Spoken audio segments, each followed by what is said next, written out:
আসসালামু আলাইকুম। আজ 17 এপ্রিল 2026 শুক্রবার। শুরু করছি চেঞ্জ টিভি প্রতিদিনের গল্প অনুষ্ঠান। দর্শক, আপনাদের সঙ্গে রয়েছি আমি জাহিরুল ইসলাম টুটুল। শুরুতেই সংবাদ শিরোনাম। হঠাৎ যুক্তরাষ্ট্রের 10 পরমাণু বিজ্ঞানী নিখোঁজ। নতুন 2 শত্রু রাষ্ট্রের খোঁজ পেয়েছে ইসরায়েল।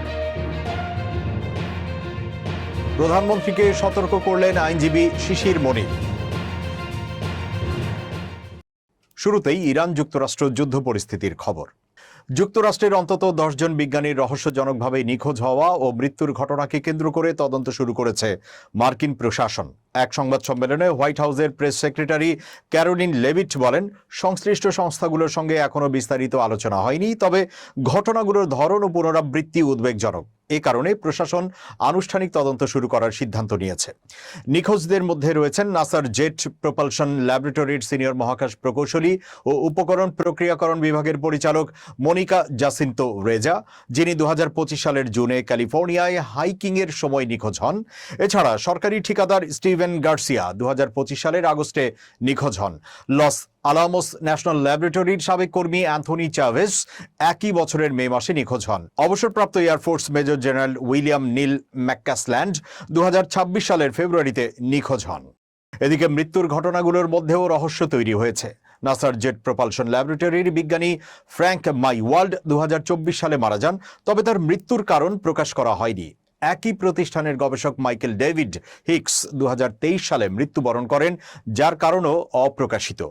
বিশ্লেষকদের মতে এসব ঘটনা এমন সময় ঘটেছে যখন যুক্তরাষ্ট্র মহাকাশ ও পারমাণবিক প্রযুক্তি উন্নয়নে বড় ধরনের প্রকল্প এগিয়ে নিচ্ছে।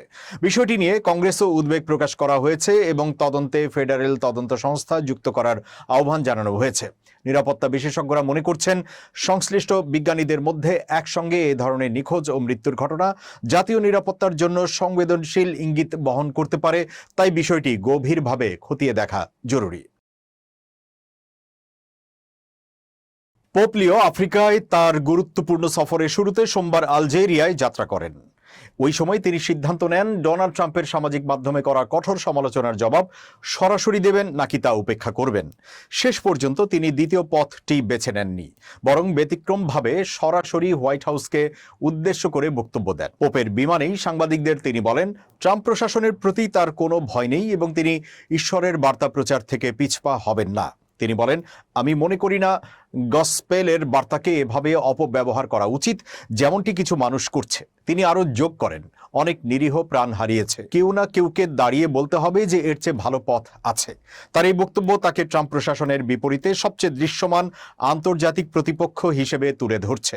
এটি এমন এক অপ্রত্যাশিত রাজনৈতিক ধর্মীয় দ্বন্দ্ব তৈরি করেছে যেখানে মুখোমুখি হয়েছেন প্রথম আমেরিকান পোপ এবং যুক্তরাষ্ট্রের প্রেসিডেন্ট। তবে শিকাগোতে জন্ম নেয়া এই পোপ, যিনি আগস্টিয়ান ধর্মীয় সম্প্রদায়ের সদস্য হিসেবে দীর্ঘদিন বিনয় ও নীরবতার জীবন কাটিয়েছেন, সংঘাতের মানুষ নন। তার অগ্রাধিকার বরাবরই ঐক্য ও সংলাপ। দায়িত্ব নেওয়ার পর তিনি দ্রুত কোনো বড় সিদ্ধান্ত না নিয়ে বরং ধীরে ধীরে পরিবর্তন আনছেন এবং আন্তর্জাতিক প্রতিষ্ঠান, বিশেষ করে জাতিসংঘের ভূমিকা ও আন্তর্জাতিক আইনের প্রতি শ্রদ্ধার কথা বলছেন, যেখানে ট্রাম্প প্রশাসন বহু সময় এসব কাঠামোর বাইরে অবস্থান নিয়েছে। তবে ইরানে যুক্তরাষ্ট্রের সামরিক অভিযান পোপ লিওর অবস্থানকে আরও কঠোর করে তোলে। তিনি এবার সরাসরি ট্রাম্পের নাম উল্লেখ করেন, যা পোপদের ক্ষেত্রে অত্যন্ত বিরল, যদিও অন্য কর্মকর্তাদের নাম নেননি। তিনি বলেন, যারা যুদ্ধ করে ঈশ্বর তাদের প্রার্থনা শোনেন না, যা যুক্তরাষ্ট্রের প্রতিরক্ষা মন্ত্রী পিট হেগসেথের বক্তব্যের পরোক্ষ সমালোচনা হিসেবে দেখা হচ্ছে। এখন পর্যন্ত পোপ লিওর সঙ্গে ট্রাম্পের সরাসরি কোনো যোগাযোগ হয়নি, তবে ভাইস প্রেসিডেন্ট জেডি ভ্যান্স তার অভিষেকে উপস্থিত ছিলেন এবং যুক্তরাষ্ট্র সফরের আমন্ত্রণ জানান। ভ্যাটিকান জানিয়েছে পোপ 2026 সালে যুক্তরাষ্ট্র সফর করবেন না। ভ্যান্স সম্প্রতি বলেন, পোপকে ধর্মতত্ত্ব বিষয়ে বক্তব্য দেওয়ার ক্ষেত্রে সতর্ক থাকা উচিত এবং ন্যায় যুদ্ধ তত্ত্ব বিবেচনায় রাখা দরকার। এই তত্ত্ব ক্যাথলিক ধর্মে শতাব্দী প্রাচীন এবং এর অন্যতম স্থপতি ছিলেন সেন্ট অগাস্টিন, যার ধর্মীয় ধারার সঙ্গে পোপ লিও সরাসরি যুক্ত। ভ্যাটিকানের সংবাদ বিভাগ বলেছে, আধুনিক যুগে পারমাণবিক অস্ত্রের বাস্তবতায় ন্যায়যুদ্ধ ধারণা কার্যত প্রশ্নবিদ্ধ হয়ে পড়েছে। বিশ্লেষকদের মতে ভ্যান্স ও পোপের মধ্যে এই মতবিরোধ কেবল ধর্মীয় নয়, বরং রাজনৈতিক ও আদর্শিক সংঘাতও নির্দেশ করে। বিশেষ করে অভিবাসন নীতি সহ বিভিন্ন ইস্যুতে পোপ লিও যুক্তরাষ্ট্রের নীতির সমালোচনা করেছেন। ভ্যাটিকান বিশ্লেষকরা বলছেন, ইতিহাসের দৃষ্টিতে পোপ এই পরিস্থিতিকে সাম্রাজ্যের উত্থান পতনের অংশ হিসেবেই দেখছেন। এক বিশ্লেষকের ভাষায়, সাম্রাজ্য আসে আবার চলে যায়। মধ্যপ্রাচ্যের ভূ রাজনীতিতে পরিবর্তনের ইঙ্গিত দিয়ে ইসরায়েলি এক বিশ্লেষক বলেছেন, ভবিষ্যতে ইসরায়েলের প্রধান প্রতিদ্বন্দ্বী হিসেবে ইরানের পরিবর্তে তুরস্ক বা পাকিস্তান উঠে আসতে পারে। ইসরায়েলের দৈনিক মারিভে প্রকাশিত এক মতামত নিবন্ধে বিশ্লেষক বোয়াজ গোলানি মধ্যপ্রাচ্যের পরিবর্তনশীল বাস্তবতার কথা তুলে ধরেন। তিনি বলেন, ইরান যুদ্ধ ও অর্থনৈতিক সংকটের কারণে দুর্বল হয়ে পড়ায় ইসরায়েলের প্রধান শত্রুর ভূমিকায় পরিবর্তন আসতে পারে। নিবন্ধে দাবি করা হয়, আলী খামেনির নেতৃত্বে ইরান দীর্ঘ 3 দশক ধরে ইসরায়েলের প্রধান প্রতিপক্ষ হিসেবে ভূমিকা পালন করেছে। তবে সাম্প্রতিক সংঘাত ও অর্থনৈতিক বিপর্যয়ে দেশটির সামরিক সক্ষমতা ব্যাপকভাবে ক্ষতিগ্রস্ত হয়েছে বলে উল্লেখ করা হয়। এই অবস্থায় সম্ভাব্য নতুন প্রতিপক্ষ হিসেবে তুরস্ক ও পাকিস্তানের নাম উল্লেখ করেন গোলানি। তার ভাষায়, প্রতিযোগিতা এখন তুরস্ক ও পাকিস্তানের মধ্যে সীমাবদ্ধ মনে হচ্ছে। তিনি আরো বলেন, দুটি দেশই জনসংখ্যায় বড়, সুন্নি সংখ্যাগরিষ্ঠ, শক্তিশালী সেনাবাহিনী রয়েছে এবং যুক্তরাষ্ট্রের সঙ্গে তাদের সম্পর্ক ভালো, যা ইসরায়েলের জন্য গুরুত্বপূর্ণ একটি বিষয়। সাম্প্রতিক সময়ে ইসরায়েল ও তুরস্কের মধ্যে উত্তেজনা বেড়েছে। গাজায় চলমান যুদ্ধ এবং সিরিয়ায় প্রভাব বিস্তারকে কেন্দ্র করে দুই দেশের নেতারা একে অপরের বিরুদ্ধে কড়া মন্তব্য করছেন। ইসরায়েলের প্রধানমন্ত্রী বেনিয়ামিন নেতানিয়াহু সামাজিক যোগাযোগ মাধ্যম এক্সে তুরস্কের প্রেসিডেন্ট রিসেপ তাইয়েব এরদোয়ানের বিরুদ্ধে কুর্দি জনগোষ্ঠীর উপর নিপীড়নের অভিযোগ তোলেন এবং ইরানের সঙ্গে সম্পর্ক নিয়েও সমালোচনা করেন। বিশ্লেষকদের মতে, ভবিষ্যতে ইসরায়েল তুরস্ক প্রতিদ্বন্দ্বিতা মূলত সিরিয়াকে ঘিরেই কেন্দ্রীভূত হতে পারে, যেখানে দীর্ঘদিন ধরে দুই দেশের স্বার্থের সংঘাত রয়েছে। অন্যদিকে পাকিস্তান ইরান যুদ্ধ চলাকালে মধ্যস্থতাকারীর ভূমিকায় সক্রিয় ছিল এবং দেশটির বিভিন্ন কর্মকর্তা ইসরায়েলের কড়া সমালোচনা করে আসছেন।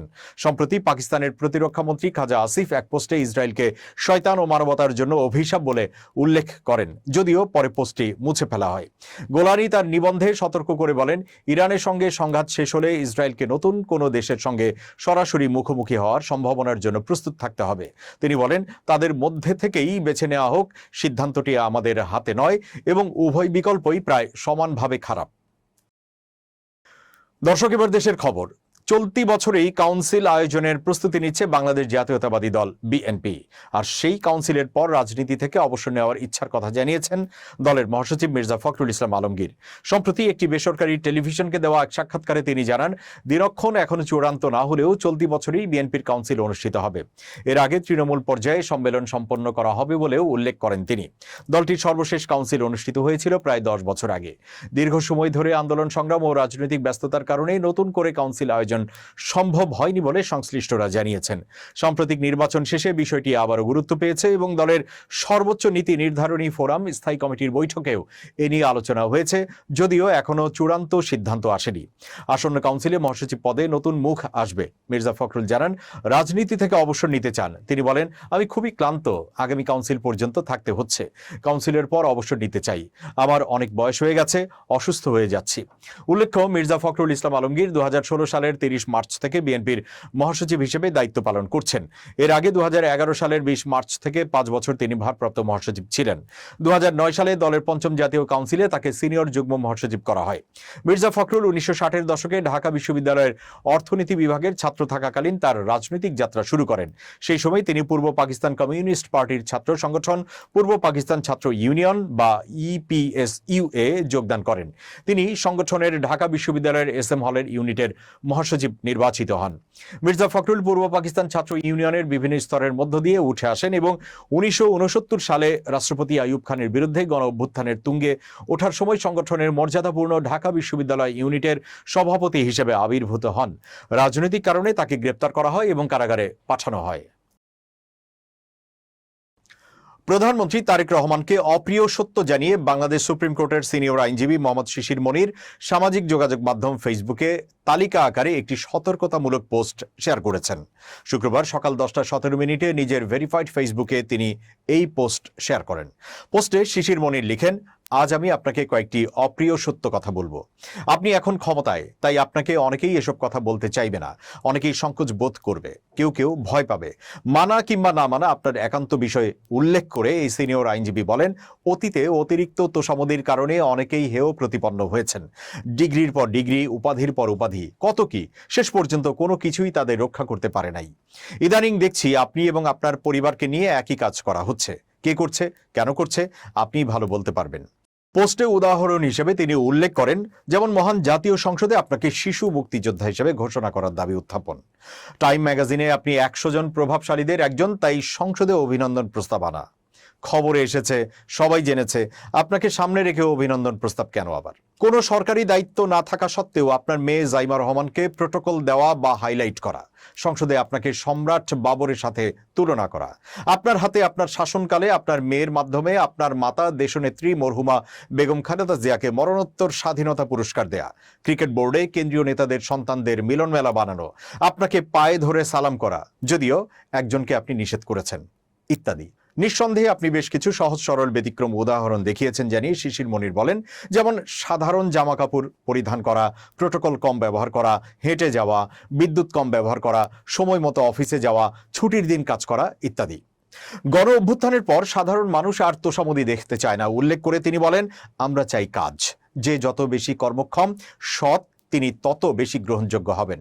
জটিল সমস্যার সমাধান করতে পারলে এমনিতেই আপনি জনপ্রিয় হবেন, সমাধান করতে না পারলে এমনিতেই মানুষ মুখ ফিরিয়ে নেবে। অধিকন্তু পরিবার কেন্দ্রিক একনায়কতন্ত্র নতুন প্রজন্ম পছন্দ করে না মন্তব্য করে শিশির মনির বলেন, নতুন প্রজন্মের কাছে যোগ্যতাই মূল বিবেচ্য বিষয়। আপনার বাবা মা দুইজনই নিজ নিজ যোগ্যতায় মহিয়ান, কষ্ট করে সংগ্রাম করে জীবন দিয়ে চেষ্টা করে গেছেন। সেই বিচারের ভার জনগণ এবং ইতিহাসের উপর। আপনিও পরিবারের সদস্যদের সংগ্রাম করার জন্য উদ্বুদ্ধ করবেন। কৃত্রিম নেতৃত্ব প্রতিষ্ঠা করার চেষ্টা না করা ভালো, এতে জনমনে ক্ষোভ তৈরি হতে পারে। তিনি বলেন, দেখুন, আপনাকে এত কথা বলার আমার কোনো ব্যক্তিগত প্রয়োজন নাই। যেহেতু আপনি আমাদের দেশের প্রধানমন্ত্রী এবং পাবলিক ফিগার, সেহেতু আপনাকে সমালোচনা বা আলোচনা করার অধিকার সকলেরই আছে। বিশেষ করে গণ অভ্যুত্থানের পর সকলেই নতুন কিছু আশা করে। কথা এবং কাজে মিল থাকা একটি বড় যোগ্যতা জানিয়ে শিশির মনির লিখেন, জুলাই সনদ বাস্তবায়নের ক্ষেত্রে আপনার সরকার প্রতিশ্রুত পদ্ধতি থেকে বিচ্যুত হয়েছে। আপনাদের প্রস্তাবিত গণভোট আপনারাই অমান্য করছেন, এতে আপনার ব্যক্তিত্ব ক্ষতিগ্রস্ত হচ্ছে। বিষয়টি ভেবে দেখার অনুরোধ করছি। পোস্টে সবশেষ তিনি বলেন, আমরা সবসময় ভালো কাজের পক্ষে, জনবিরোধী কাজের বিপক্ষে। আপনি ভালো থাকুন, সুস্থ থাকুন, এই প্রত্যাশায়। এবার খুব জরুরি 1 মিনিট জানাচ্ছেন আমিরুল মোমিনিন মানিক। খুব জরুরি 1 মিনিটে প্রত্যেককে আমন্ত্রণ। প্রিয় দর্শক, ব্যক্তিত্ববান হন। এখন ব্যক্তিত্ববান কিভাবে হবেন? আপনি আপনার নিজের যে স্টাইল, জীবনের গতি, চলাফেরা, এর মধ্যেও ব্যক্তিত্বকে জাগিয়ে তুলতে পারেন। আপনার কথার পরিমিতি বোধ, ফালতু কাজ থেকে দূরে থাকা, অপ্রয়োজনীয় তর্ক না করা, নিজেকে পরিচ্ছন্ন, স্বচ্ছ, সত্যবাদিতার মানদণ্ডে দাঁড় যদি করাতে পারেন, তাহলে আপনি একজন ব্যক্তিত্ববান মানুষ হয়ে উঠতে পারবেন। একটু চেষ্টা করলেই কিন্তু আজ থেকেই আপনার ব্যক্তিত্ববান হওয়ার সেই কাজটি শুরু হয়ে যেতে পারে। আর যদি ব্যক্তিত্ববান হতে পারেন, তাহলে সমাজ আপনাকে সম্মান দিতে বাধ্য হবে।